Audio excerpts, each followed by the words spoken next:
తెలంగాణను డ్రగ్స్ రహిత రాష్ట్రంగా మార్చడమే లక్ష్యంగా పనిచేస్తోంది ప్రభుత్వం. ఎవరైనా మత్తు పదార్థాలు తీసుకుంటే డ్రగ్స్ డిటెక్షన్ పరీక్షలతో క్షణాల్లో పట్టేస్తుంది Telangana narcotics bureau. Eagle team director Sandeep Shandilya నేతృత్వంలో anti drugs wing eagle team దూకుడుగా పనిచేస్తోంది. అందుకు తగ్గట్టుగానే సీరియల్ గా డెకాయ్ ఆపరేషన్లు, సర్ప్రైజ్ ఆపరేషన్లు చేస్తూ డ్రగ్స్ పై ఉక్కుపాదం మోపుతున్నారు.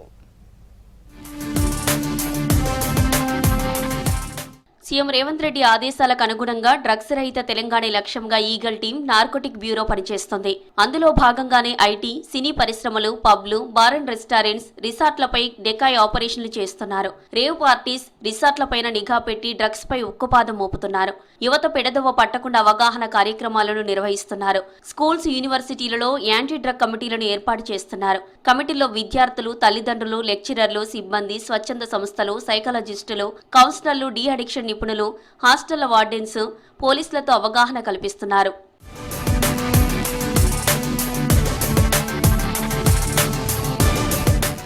సైబరాబాద్ లో నార్కోటిక్ ఈగల్ టీంలు డ్రగ్ టెస్టులు చేయగా 14 మందికి డ్రగ్ పాజిటివ్ వచ్చింది.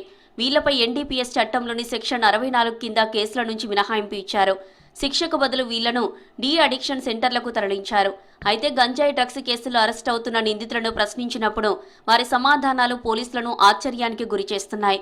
ఒక్కసారి ప్రయత్నించి చూద్దామనే ధోరణితో డ్రగ్స్ తీసుకుంటూ ఆ ఊబిలో చిక్కుకొని పోతున్నామంటున్నామని చెబుతున్నారు. డ్రగ్స్ కేసులో అరెస్ట్ అయ్యే నిందితుల్లో 95% పైగా ఇలాంటి వారే ఉంటున్నారని చెబుతున్నారు అధికారులు.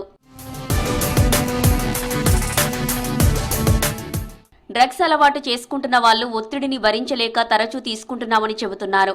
ఇది కేవలం ఒక సాకు మాత్రమేనని పోలీసులు, మానసిక నిపుణులు స్పష్టం చేస్తున్నారు. మొదట సిగరెట్, మద్యం తీసుకునే అలవాటున్న వాళ్లు హైఫై లైఫ్ అనుభవించాలనే ఉద్దేశంతో జల్సాలు చేస్తూ ఎక్కువగా డ్రగ్స్ బారిన పడుతున్నారు. పబ్ సంస్కృతి, హై ఎండ్ పార్టీలు ఇందుకు ప్రేరేపిస్తున్నాయి. చిన్న సమస్య, ఆందోళన, ఉద్యోగంలో ఒత్తిడి, ఇలా సమస్య ఏదైనా డ్రగ్స్ రుచి చూసి బానిసలుగా మారుతున్నారు.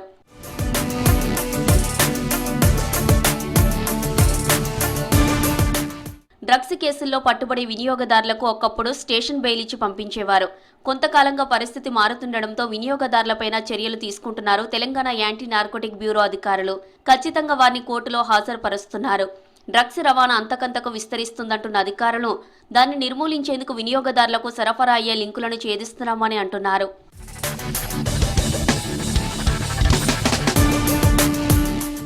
డ్రగ్స్ తీసుకున్న వాళ్లను బాధితులుగా పరిగణించి వాళ్లను డి అడిక్షన్ సెంటర్లకు తరలిస్తున్నారు. సదస్సులు, సెమినార్లు, కౌన్సిలింగ్ కేంద్రాలతో వాళ్లలో పరివర్తన తీసుకొచ్చేలా కౌన్సిలింగ్ చేస్తున్నారు. డ్రగ్స్ డిటెక్షన్ టెస్టుల్లో పట్టుబడే వారిని నేరుగా డి అడిక్షన్ సెంటర్లకు తరలిస్తున్నారు. వాళ్లకు పునరావాసం కల్పించి మానిటరింగ్ చేస్తున్నారు. డ్రగ్స్ కేసుల్లో పట్టుబడే వారిపై పీడీ చట్టాన్ని ప్రయోగిస్తామంటున్నారు అధికారులు.